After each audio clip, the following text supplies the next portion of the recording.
В 8 утра автомобиль с регистратором двигался по трассе Усть-Уса-Усинск. Видно, как на встречной полосе Mitsubishi не успевает завершить обгон. Водитель впереди идущий Hyundai резко притормозил. Шофер следующей машины не успел нажать на педаль тормоза.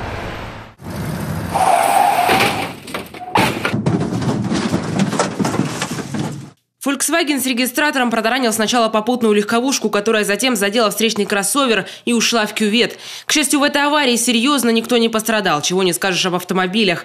Восстановлению машины теперь вряд ли подлежат. В тот же день на федеральной трассе Вятка в Сыктывдинском районе водитель, который тоже не выдержал безопасную дистанцию до впереди идущего автомобиля, дорого заплатил за свою ошибку. Не выбрал безопасную скорость, обеспечивающую постоянный контроль за движением транспортного средства. Не учел безопасную дистанцию до впереди двигающегося транспортного средства, в результате чего совершил столкновение с автомашиной ГАЗ «Самосвал», водитель которой приступил к маневру левого поворота на прилегающую территорию. Пострадавшего экстренно госпитализировали, но спасти жизнь мужчине так и не удалось. Он скончался прямо на операционном столе, не приходя в сознание. Вечером того же дня уже в центре Сыктывкара Kia Venga сбила юного велосипедиста, который пытался переехать пешеходный переход. Не останавливаясь, водитель покинула место происшествия.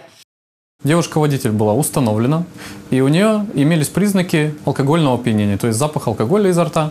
Было проведено освидетельствование девушки-водителя, и результат алкотестера показал, что девушка действительно пьяна. Как пояснил водитель, она выпила бокал вина после дорожно-транспортного происшествия.